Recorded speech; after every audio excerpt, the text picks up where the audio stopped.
Well, hello everybody. I'm Scott Coleman with Glory Cloud Coffee Roasters. We do coffee and tea, craft artisan roasted coffee, and my cohort on our show is Felicia with Highmark Distillery, who during the COVID shutdown has had to pivot and is doing amazing things with hand sanitizers. And Felicia, go ahead and tell us a little bit about you. Okay, well, I am Felicia Keith Jones, and I own Highmark Distillery here in Reno, Nevada, and we started it originally up in Alaska. So many people knew it up there, and now we've transferred down here to be a little closer to all of where our grain is grown, our apples, all of the good orchards for our fruits that we use in the spirits. And so we're loving Reno, and we also have a third guest today. We are so glad to have Lys Smith here on our podcast. She is UpCycle Productivity Coaching's wizard, founder, owner. Lee, give us your quick blurb of who you are, what you do. Hi, and thank you for having me here. I am Lys Smith. I am the productivity architect with UpCycle Coaching, and I help entrepreneurs and business professionals who feel really good about what they do, and they've been doing it for quite some time, but there's an itch underneath making them ask, is this as good as it gets? And they're wondering if there's something more. And I want to tell you there is something more, and I'm here to help take you from your excuses to your excellence. So great to be here and share. Excellence. Wow. That's awesome. Okay. We all need that. Yeah. So, okay, are you two ready to have a couple take it away. All right. We just have a couple of fast and fun questions. So Lee, I'll start with you, and then we'll just go right over to you, Scott. Where is your favorite place to hold a conversation? Favorite place? Oh, wow. Can I say Saturday mornings in the bedroom with my husband? You sure can. We're just coming out of waking up, and it's like, hi, good morning. And there's just something wonderful in our hearts, and we just start conversing, and we could be there conversing for 30 minutes or an hour or 2 hours. And it's just the best time. And instead of having these planned date nights, we just recently celebrated our 19-year anniversary. And so, instead of having just like a planned date night, which is fun, those Saturday morning conversations, when we're just sharing our hearts and who we are, those are the best conversations. Love it. All right, Scott, favorite place to hold a conversation? Okay, trick question then. As I was thinking about that, currently it's right here at my office because I kind of get to lead the conversation. So it's a little safer for me to kind of work out of that little slight introversion stuff that I deal with when just trying to meet new people and talk with them. So when I have them in the chairs next to my office, it's been the most amazing conversations I've ever had in my life. And then that spills over to making me better at conversations at home with my wife and kids and family. So good question. I liked the answer though. Nice. Well done. Okay. Who are you with, Lee? You already answered that. So we'll go on to the second one. And Scott, so we'll skip to you really fast. Scott, who would you be with if you had a choice of anyone in the world to have in the coffee roastery right now and having a conversation from history? So they can't be alive. They can't be alive. No. Who are you visiting with? The Apostle Paul. Right on. Why?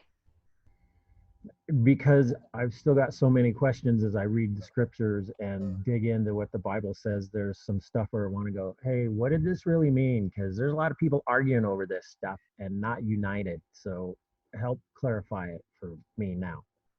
Love it. Kaylee, if they weren't with us here on Earth right now, do you have a favorite person that you'd like to just visit with? Yeah, I would love to have a conversation with Robin Williams. Nice.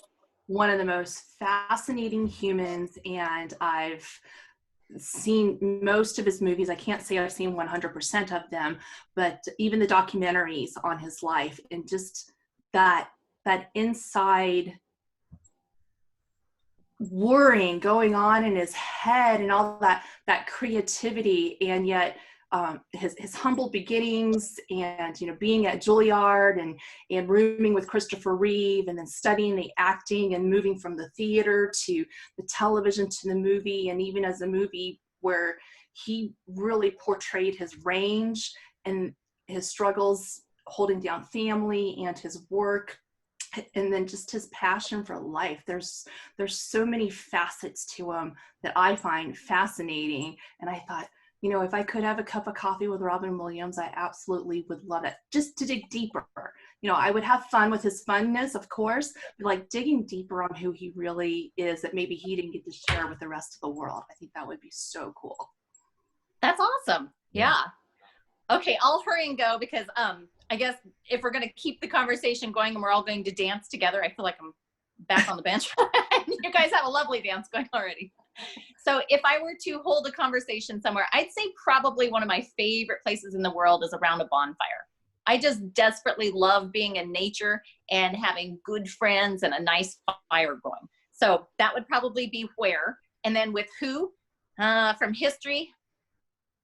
Okay, 2 people. So I would want to visit with Eleanor Roosevelt about how in the world, in those, in that time frame where you were supposed to be a lady and almost subservient to the gentleman, how in the world, what went on with your upbringing and your background that you just forged ahead, and you were basically like, well, nobody remembers your name if you're not, making a name for yourself. Like she just had, that wasn't one of them, but she just had the most unusual, interesting quips for women back then that was just very progressive, I thought. So she's very intriguing to me as a woman that knew who she was and who she wanted to be always.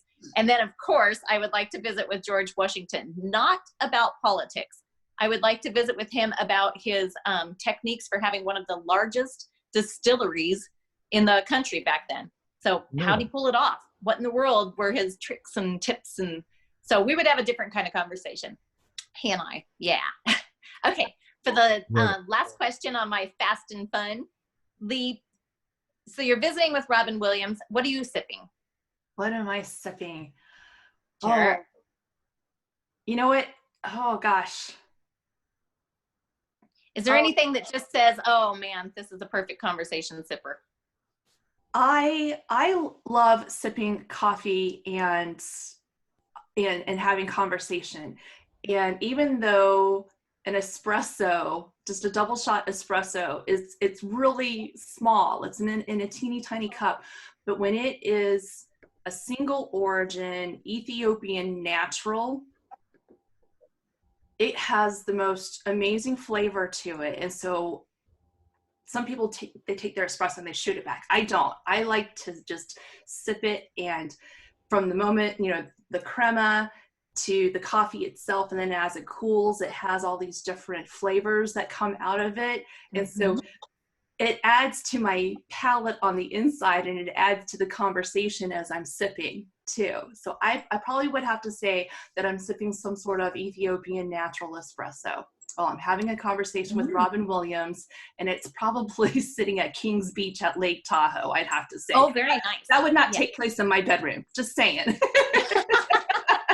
You and your husband and Keeping Robin. safe.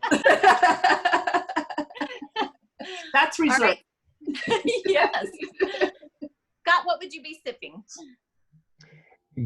I don't really have a favorite for the conversations. I like new stuff all the time, so I want to explore. So I'm actually drinking something I've never had before. This is our turmeric chai. Nice. To me, it smells overpowering of mustard in the bag before I put it in our loose leaf steepers. This is really smooth and mellow, so it's caught me off guard and surprised me. And so that's kind of just how I roll in life. I want to be surprised all the time and have new stuff and new experiences. So it wouldn't be too much alcohol because I've noticed I get stupid. Oh. Well, if I was sitting there with George Washington and maybe Eleanor, we invited her to our campfire as well. So we're at the bonfire. I think, honestly, I would want George to just be himself. So we would probably be having an ale together. We'd have a nice old stout ale. And I would want him to just, all, He could be as sophisticated as he wanted to be, but I would love for him to be casual and just have a buddy conversation. And then, of course, we would probably need to go over and see his stills and have a little sip of whatever he was making. So that would be a good Saturday evening little sipper there, I think. Yeah. But Eleanor and I, we probably might have tea. I think we might have a nice hot tea. And she'd probably spike hers and I'd behave and she probably wouldn't. So yeah, I can see that happening. So it would be a good time. Applejack in her tea. She would probably want that. Yeah. Awesome. Yeah. In a flask under her little dress. All right. Was that your Fast and Furious or do you have more? I am done. So if you'd like to go ahead and start with the first conversation question. Yeah. Lee, thanks for coming on. And Yes. I've been under some of her tutelage and listened to a lot of her mindset and productivity stuff. And with the COVID-19 and everybody freaking out in a lot of different ways, I've noticed a ton of people on social media. I don't know what I'm supposed to do with my time and my blah, blah, blah, blah, blah. I'm all out of whack. So can you give some people direction with what you've been seeing and noticing? If it's a morning routine they need to stick to, what are you observing and how are you helping people currently? Well, what I share with mindset and productivity are principles. And what's great about principles is they work in good times, they work in not so good times, they work in amazing times. And right now, it may feel like a not so good time. And as you mentioned, absolutely, a morning routine is definitely helpful. Some sort of routine, whether it's a morning routine or an evening routine, where you can have some structure to the day, that gives us a sense of control and a sense of certainty. When I do this, I know what the outcome is going to be. Right now, there's an overwhelming sense of when is this going to end? When are we going to be able to get out and be with the people, be with other people that we care about? Sure, if we're fortunate to be with family members in our home, we appreciate and love on them. But beyond that, when can I get out to those other people? And then the working from home and those who are homeschooling their littles, and they're wondering when is this new normalcy supposed to happen? When I love to go out and eat, when can I go out to my favorite restaurants and hang out at my favorite bars and get together with my friends? And then what's those who are out of work, what am I supposed to do? So there's that overwhelming sense of uncertainty happening right now. So having some sense of routine gives us that little place. It doesn't have to be the entire day, but it gives us that little place where we're, okay, I have a little bit of control, because that's what we humans like, is having a sense of control. And it's a grand illusion, because really there isn't much place where we do have control. Right? We experience that. So when we can experience in pockets, it helps. So the perspective I love to share with others, like I said, it's a principle that happens in not so good times, and amazing times. And it's part of my mission. I am on a mission to speak to as many organizations and communities and groups of people as possible, because I want to help transform reactors into creators. And for those who can see the video, I'm using my visual here. And for those who are listening, if you are not driving, you're in a place where you have a pen and a paper and you can write it down, I invite you to write these two words down. The first word is reactor. And the second word is creator. And what you will notice about these words is that they are anagrams, which means they have the exact same letters. They're just in a different order.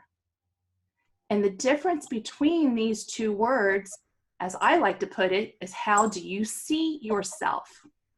When you see yourself distracted or stressed and overwhelmed by expectations that either you put on yourself or you feel from your family and friends or from an employer or the world in general, and you're feeling bombarded by all these different things, and whether it's, it's a time management or an energy or people wanting things from you, you feel overwhelmed like the C in Reactor. But when you can take yourself out of that and put yourself in the beginning, meaning you take command and responsibility of your life, then you get to align the priorities that are important to you.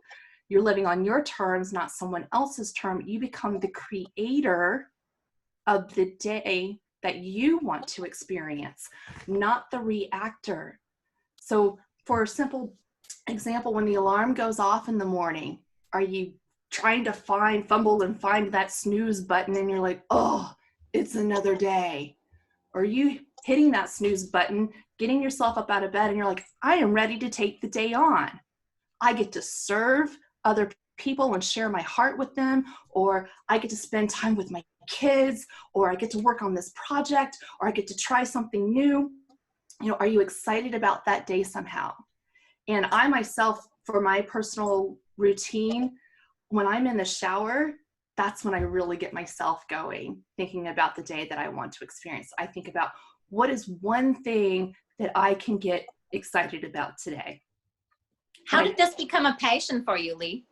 How did this become a what? I'm sorry? A passion for you. A passion. I can hear it in your voice that you're very passionate about it. And, you're just excited to share the knowledge behind it. But how did this come about in your own life? For me, it probably starts, there's two parts to it. Let me see, which story do I want to start with first? Let me start with beginning. When I was 8 years old, I had an opportunity to stand in front of 200 people. It was the congregation at my church. I was reading a piece of scripture. And when I stepped down from the sanctuary and at the end of the service, I had this adrenaline rush. And it was such a high that I went, what was that? And how do I get that again? Now, most people would rather die than get up and do some form of public speaking. Many kids at 8 years old, they don't even want to do their book report in front of their class, right? For me, I loved getting up in front of an audience. And it wasn't about, hey, look at me, I'm just this fabulous person. It was never that for me. It was, I have something to share and I can see the impact it has on the audience, where they go, I never saw it that way before. Or they would just say, that was amazing. And so that carried with me for a long time. And when I got into high school, I was very active with my youth ministry, and I was speaking in front of 500, 1,000 kids and sharing my heart and my story with the adversities that I had overcome in my life at that point. And when I got to college, I thought I wanted to be an Air Force pilot and aerospace engineer. And I got to third year calculus and my brain said, no, you're not going any further in math. So I had to totally pivot my major. And I thought, well, what do I love doing? I love public speaking. So I went into communications and I ended up double majoring in psychology. And I said I wanted to be a corporate motivational speaker because I can travel and I can speak. And if I can improve employee morale, I help improve employee productivity. I help improve that bottom line. Companies are happy, regions are happy, the nation's happy, and I'm making the world a better place. And that was my big picture back then. And I thought, well, as a single person, I know they make pretty decent money. I'm not going to need all of that money.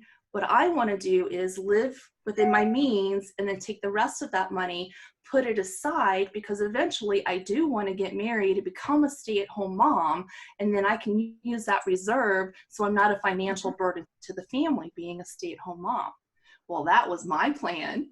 And, God has a wonderful sense of humor. You tell him your plans and he'll laugh at you. And I know he got a huge kick out of that, because I had a car accident when I was in college. Oh, man. And I was in the hospital for 11 days, suffered some injuries, thankfully no internal injuries or massive injury to the brain. But I was in the hospital for 11 days. And again, I had to pivot. And so I ended up dropping out of college, ended up moving from North Carolina, where I grew up, to now Reno, Nevada, where I've been for a number of years. And 5 years into being here in Reno was when I met my husband. And so we dated, we got married. After a while, I got pregnant. I became a stay-at-home mom. It wasn't in the plan that I had set for myself, but that dream of my life had come true. Now, also what happened in there is my husband's been married before. He has a son from that marriage. So I was also a stepmom. So we had a blended family. And then we were raising our daughter together. They're 7 years apart. And while I was living that dream for myself, there was also this place where I was losing myself, because I had a strained relationship with my stepson, and that caused a strain in my marriage. And then this whole identity of who I was as a stay-at-home mom, I was no longer this career pursuing woman, right? I was now the stay-at-home mom, which I knew I was having a big part in raising my daughter. And she's a wonderful woman, and my stepson's a really great guy too, I have to say. But while the 14 years that I had him, raising him half time, it was really, really difficult. And so there were a lot of factors that came into play. And in 2014, now we come to the second story that has played a huge part. I down spiraled into a massive, massive depression, like never before. And I didn't know it at the time. Because I'm such a happy-go-lucky person, I am very passionate about life. I love living life to its fullest. That's who I truly, truly am underneath it all. And in this time in my life, I had lost all of that. I lost who I was, didn't know what I was doing anymore, other than I'm cleaning the house and I'm homeschooling our daughter and I'm cooking the meals. That's it. What else am I contributing? And I was so good at putting the smile on and putting my best self forward that I didn't even recognize within myself that depression was happening until December 2016. I'm in Hawaii with my family for the first time. We spent 3 weeks there. It's over Christmas and New Year's. I'm in this beautiful paradise with my family, but I am so stuck in this depression. I'm like, I can't fully appreciate this for what this is. Wait a minute. This isn't who I am. And how much longer can I possibly go on living this way? What do I do about this? And this question downloaded, if you will, into my space. And that question was, Lee, what makes you happy? And I couldn't come up with a single answer. I thought, I know how to make my husband. What's that? You're sitting in Hawaii. I'm sitting in this Hawaii. Amazing event, family vacation, and it all comes to a head and you go, hey, there's something broke inside of me. What the heck is it? Yes. And I said, I know what makes my husband happy. I know how to appease my stepson. I know how to bring a smile to my daughter's face, but looking at myself in the mirror, clueless. And I said, that's it. I don't care how selfish it seems to anybody else. I've been doing this for this person, and this person, this person. I haven't done anything for myself. How did I even get here? Wow. And I said, that's it. So 2017 is ringing in. I am going to choose the word laugh as my word for the year, because I can't even remember when was the last time I had a good, genuine laugh. And I'm going to do whatever it takes to get me to laugh again. And at first, because I was still in that depression mode, it was sitting on my couch, watching reruns of Friends, my favorite sitcom. And even though I've seen it 1,000 times over, I know all the lines, I would still bust up laughing. And then thank goodness here in Reno, shout out to Utility Players, local comedy troupe that would put on an improv show every Friday night. And so every Friday night that I could, I was down at the Sands and I was going to their show and just getting my laughter on. And then I would deliberately find people I knew who had a wonderful sense of humor. And I would just get in their space and just be part of that energy. And after months of doing this, continuously looking for those opportunities for laughter, I felt this light cracking through that cake and darkness and dirt and mud that was on my heart, all that depression. And it was just one light, and that's all it takes sometimes. And that light just immersed again over time through my entire being. And it was joy. And I was feeling that joy again. I'm like, oh, I feel like I'm coming back to life. Okay, wow, what happened to me? And while this part of me, if you will, was healing, my marriage was still falling apart at this point. And joy, as it enveloped me, it spoke to me and said, what purpose do you want me to serve? And I went, oh, wow. Because joy is a gift. And it's a gift we can find only within ourselves. But here's the thing. That gift is not for us to keep to ourselves. It is meant to have a purpose for others. And that's where the reactor and creator came, because I thought, I don't want to be reacting anymore to situation in life. I want to create that joy. I want to create the day that I want to experience. Not waking up to an alarm and now I've got a baby crying, or I've got the household chores, or I've got dinner, that I got to look to, and this and the other. And it's like, no, I want to enjoy my home. I want to enjoy my home life. I want to enjoy my family and not just think of them like, oh, these people under my roof that I have to share this space with. It's like, no, I wanted to create that day that I really wanted to appreciate. How could I bring some wow element to it? And I'll try to keep How long did that take, Lee? That took... that transformation is hard. I mean, that's a lot of work on yourself. I absolutely admire that. And I'm just thinking, when I met you at our Reno women's group, you exuded joy. So you worked hard and fast. I'm trying to put the timeline together in my mind, and I'm like, you were an absolute joy the moment I met you. So man, a lot was going on behind the scenes, of course, with every human, but you were definitely getting the work done for yourself. Yes. Yeah. 2017 was definitely huge. It was a huge transformation within, and then I was trying, because here's the truth of the matter, and this is a lot of what I teach too. When you think about the identity of who you truly are, when you can get down, you have to really get deep down inside of yourself. And it takes an honesty with yourself. And sometimes, yeah, the truth hurts. And, have I been the best human being? No. Is there some ugliness inside? Yeah. And it can't be masked by makeup, right? There's things that are going on there. But when you're willing to work on that, if you're experiencing ugliness or dissatisfaction on the outside of your world, that means there's something going on the inside that we need to take a look at. And that's what I knew what was happening with my depression. I'm like, I am just like, my marriage is horrible. The world is horrible. And, this is not what I want. Well, putting up, my fake life on Facebook, which I wasn't doing, but I knew that concept is there. And, if I did all that, that's not going to change anything. No, I have to get honest with myself on the inside. Does that take work? Absolutely. And I'm fortunate. That's where I was fortunate in being home, that I could take that time to make that happen. And when I did work on that, I reached this crux of, I want to take this joy and I want to find what I love doing, which is networking and creating conversations, and then creating the win-win collaborations.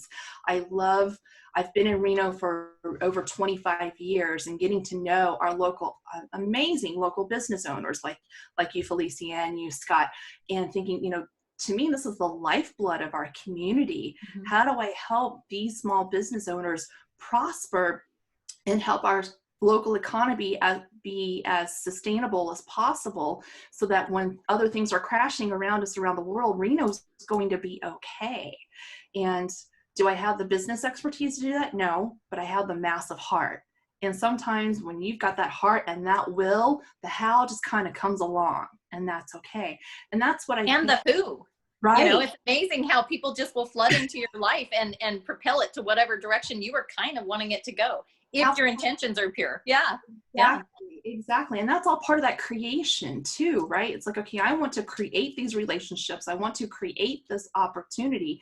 You can't do that again if you're just reacting to things.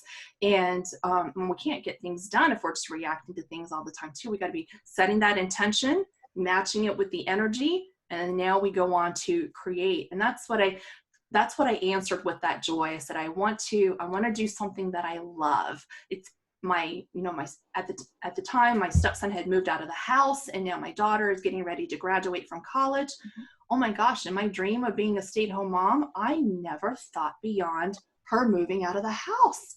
How did I not do that? Wow. Okay, well, I'm coming into that reality. Well, who gets to set that for me? I do. I get to set that next chapter. What's going to happen? And I thought, wow, well, I'm definitely not meant to be a homemaker. The stay-at-home mom I can do. Raising kids, I had a blast with that, but just being a homemaker, nope. And so after all this time of not working for somebody else, I'm like, definitely not going to go be an employee. I wouldn't do very well with that, because again, I love to create, in the sense I want to create the experiences for myself. I don't want to be on an employer's timeline and, an employer's vacation schedule. It's like, nope, I want to live life on my terms. Well, if I'm going to be an entrepreneur, what kind of entrepreneur am I going to be? And then when I took a look at, well, what do I love doing? I'm like, oh, I love being out networking, and not networking in the sense of, oh, let me be a business card collector. That kind of networking drives me crazy. It's like, no, I want to be a relationship collector. I'm collecting relationships with amazing women, with amazing men who are action takers, and they're wanting to live up to their potential. They're wanting to maximize the possibilities. And sometimes they're feeling a little stuck. And again, I don't have the business acumen to tell someone, well, here's what you do with your business. But I do have the personal development studies that I've done for 25 years, as well as, the work on myself, that life experience, the lessons that I've learned, and my psychology background and communications background. And I can take all of those elements, and then I can help you with your mindset and using your energy and your time. Because time management, people think, oh, productivity is all about time management. And I'm like, no, we think it's about time management, but it's not. Productivity is about your energy management. How excited, how enthused can you get about a project? Because when we don't like a project, we're in that reaction mode, right? And we're like, dreading it. But we're like, no, when I get to the other side of this, maybe I don't like it in the moment, but when I get to the other side of this, I'm going to be able to put that massive check mark next to it. It's a needle mover. It's moving me forward. And now, now that time doesn't seem so long and dreadful. It's like we can get it done in those 30 minutes we block for ourselves, right? So Lee, with you, Yeah. sorry. With you, would you say that it is most productive just for you? I mean, I know that other people have other systems that they like to use, but do you believe in when you've got that nasty task and then you've got some nice ones that are down below? Are you one that just hits it head on and you eat the frog in the morning? Or do you prioritize with energy, where you're like, maybe I have more energy right after a walk in the morning, or I have more energy in the afternoon because I have had enough time to sift through all of the little bitty to-dos, and now I'm ready for the large project. So for you, what would it be, do you think? Yes, for me, it's looking at, a lot of the times it is an eat the frog type of thing. Here's the other funny part. When I was experiencing that joy and I was creating this new life for myself, if you will, I went to a vision board workshop. And when I was going through the magazines and looking through, this set of words just jumped out of me, and it reverberated through every single soul within my body. And I went, oh my God, these words right here, this is meant for me. This is mine. And it's become my mantra. And that mantra, which I'm happy to share with the world and let them adopt it for themselves, is outside my comfort is my zone. Nice. We don't want to eat the frog. It seems like a hard task because either we don't have enough knowledge about it, or we have some sort of fear related to it. It's very uncomfortable. That's why we have the resistance, right? I don't have enough technology, or I don't know the marketing, or I'm not enough this, or I'm not enough that, right? So it's a very, very uncomfortable. So for me, getting around that eat the frog is, all right, outside my comfort is my zone. Now is the time I'm getting into my zone. Now I will set that zone, if you will. I'll set that time block that, yes, after my morning routine, this is going to be the first thing I attack, because that is when I am most alert and when I can be, most willing to step out of my comfort and get that done. And sometimes even then I will have to break that down into, maybe 3 to 5 steps of like, okay, not beat myself up over it. Maybe it takes a little bit longer because it feels uncomfortable, but I'm still working at it. So it's like, okay, instead of getting it all done today, I will break it into 2 or 3 chunks and maybe break it out over 2 or 3 days and get through it. And then, the other things that come easy is just like boom, boom, boom, boom, boom, boom.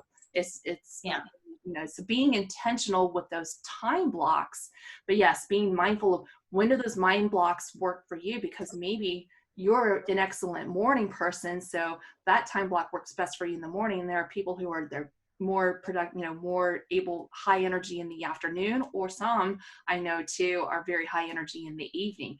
So, do what works for you. There is no one size fits all. You gotta, there's the principles that fit everybody, but those certain tactics, there's going to be different ones that work for different people in different ways, and going through trial and error to figure that out for yourself. I think Absolutely. you just solved most people's problems while they're locked at home, whether they're working from home or dealing with homeschool when they're not used to that. Most of the people are trying to figure out, how do I have a routine? What do I do? How do I not react all the time? Especially people who haven't homeschooled their kids, having to deal with that. Right. And then people who are trying to work from home going, how do I develop a routine? How do I keep my business going? And then you also answered some things about what do people do that are furloughed and sitting around going, I don't even know how to stay busy. I had a good friend stop in yesterday to get some coffee and tea, and we wound up having a conversation that is exactly what you just described. I'm sitting around with all this time, and it led me to deep inner healing conversations and questions that I didn't even know I had stuff to deal with. Right. Which is mind blowing, because I thought she really had it all together. So she opened up, and that goes back to Felicia's thing about who you have a conversation with. She's sitting in here chatting with me and just like having an emotional encounter with, I didn't know I had all this stuff to deal with internally. And then from what you've been talking about with the business acumen, I listened to a podcast last week where this guy who had no business background, who became a coach, a business and life coach to C-suite people all over the country. And he said 90% of what I'm dealing with has nothing to do with their business. It's their internal identity.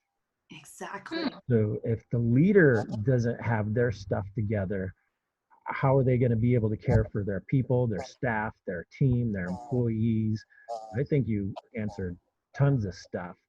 We're getting close to the end of our time here. Felicia, do you have anything else you want to ask Lee while we're still here together?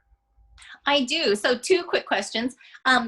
What book or program would you recommend to help people connect their past with where they want to be? Do you have a favorite? Do you have something that really helped you in your life?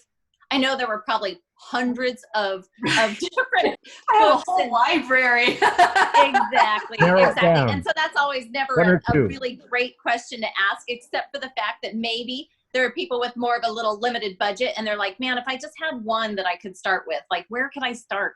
And so where would you think people might want to start? I am, if you're wanting to take a deep dive into yourself, oh gosh, it's been a while since I've looked at it. It's a book by Dr. Phil, actually. Yeah. And I think it's something like you matter, and it does take a deep dive through your past and helping you look at some of these points, or because what happens in our identity is when we get stuck, it's because of the stories that we're telling ourselves. And we don't recognize the stories we're telling ourselves because we run 95% unconsciously and only 5% consciously. And that's where our habits come, and it's a survival mechanism for the brain. That's why we have the comfort zone, and it takes so much work to transform those habits and create the habits that we want to serve us instead of staying in the circle of the habits that keep holding us back. So that's where Dr. Phil's book, and when I find the title again, I can send it to put it in the show notes for sure. One that's helped me most recently, but you got to be willing to go to that next level. And it doesn't necessarily take a look at your past, but it really helps you looking forward. And that is High Performance Habits by Brendon Burchard. When I was going through my own personal transformation, I knew, yes, excellent. Yep. I have it too. I was going to pull it up just because I knew you were a big fan of his. And you have similar life stories, the car accident stuff and having to reevaluate things. Wow. Definitely. And I knew that when I wanted to create the first change I wanted to do for myself, even though I was working internally, was I wanted to take command of my health again. I thought, I've got this extra weight going on, so I'm a sluggish energy. And I'm like, I can't be doing these massive dreams and goals for myself if I don't have the energy to keep up with myself. And so I thought, okay, well, I need to fix my energy. And that took taking command of my health. So when I did that, and then other things, it was the one big one domino, and it started knocking all these other dominoes down, right? And things started falling in place. And by the time I did get High Performance Habits into my hand, I started reading, I'm like, I'm doing that, I'm doing that, I'm doing that, I'm doing this. So I was already on that path, and this was affirming what I was doing. And again, High Performance Habits, it does come back to being the creator, because you have to take command of yourself, of your life, of your identity. So when you can identify as a creator, and saying, this is the life I want for myself, this is the day, what does that perfect day look like for you from the time that you wake up to the time that you go to bed? And it doesn't mean a vacation time. I mean, what is a perfect day-to-day day for you, which is awesome. So those are probably the two books that I highly recommend. And then one podcast that has really helped me a lot too is the Jim Horton, Fortin podcast, Jim Horton. And he is a transformational coach, and he talks a lot about habits and the subconscious and the conscious and how we deal with that. And that is and he goes very deep into the identity, because if we can't change anything on the outside until we first change the inside. And that comes back to, what are the stories that we are telling ourselves? And what's great, and especially what we've learned in neuroscience, is that we can retrain and rewire the brain. These stories that have been ingrained for years and years and years, we can change that. We can reframe it. And so, what seemed negative to us at the time, and that's the story we've held on to, we can do just one little click in perspective and go, oh, maybe it wasn't absolutely horrible. Maybe it was just the way I saw it at the time. And all of these good things have come out of that. Maybe if I reframe that, and now I can tell this story, to myself, and we can click more onto the positive and let go of those limiting beliefs and the negativity. Not to say that those negative things didn't happen to us in the past, but when we reframe it, we reframe the identity for ourselves, and now we step into that better life, and we're not feeling held back. Again, we become more the creator and less of the reactor. Beautiful. We might have to have a follow-up conversation with you. This is intriguing. I would love that. You My had last one more question, Lisa. I do. I have one last question. How can we get a hold of you? So if someone is listening and they're like, I need more Lee in my life, I just need more. I certainly hope Where someone can we reach you? I absolutely would love to have another conversation. And I do love coffee conversations. And we can meet at Glory Cloud, or we have other fabulous coffee shops in the local Reno area. Let me tell you, we are spoiled in Reno with the amazing coffee culture that we have here. So yes, coffee and conversation is great. The best place to find me is at my website, UpCycleCoaching.com. And then if that's not satisfactory enough, that doesn't satiate you, another great place to follow me is on Instagram. And that's at livinglovingLaughing_Ly, which is spelled Ly.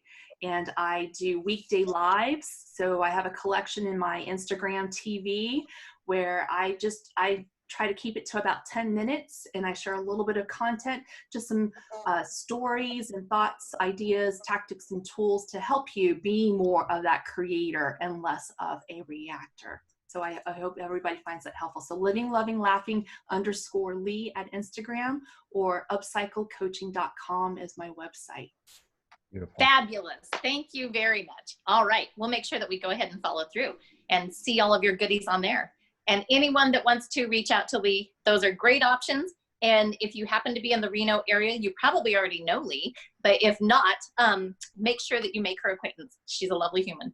Thank you. Beautiful. Have a great morning and afternoon, you guys, depending on where you're listening.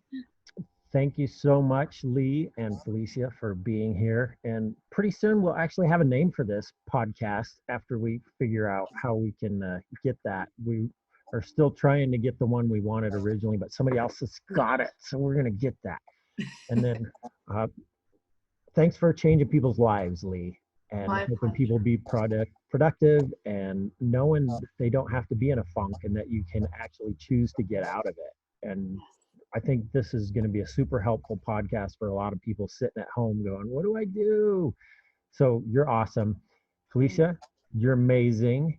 Keep those products going with all of the distilled products, whether we drink them or put them on our skin or counters to keep us healthy and safe. Isn't that fun, the hand sanitizer? And I can't wait till we can get back out, because I'd love to have some more of your whiskey, Felicia. She's got curbside open And it's again. always so funny to hear people say that, because that was not my past or my track that I had envisioned in my mind either. So I still get a kick out of it, though. I still feel like I'm being a little bit naughty by even doing it. So it's fun.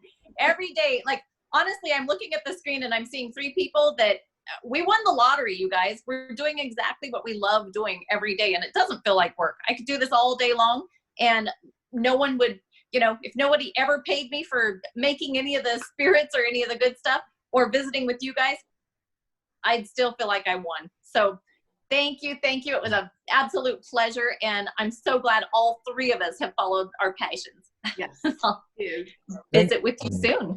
We'll talk to all you wonderful people later. You are amazing. Thank you very much.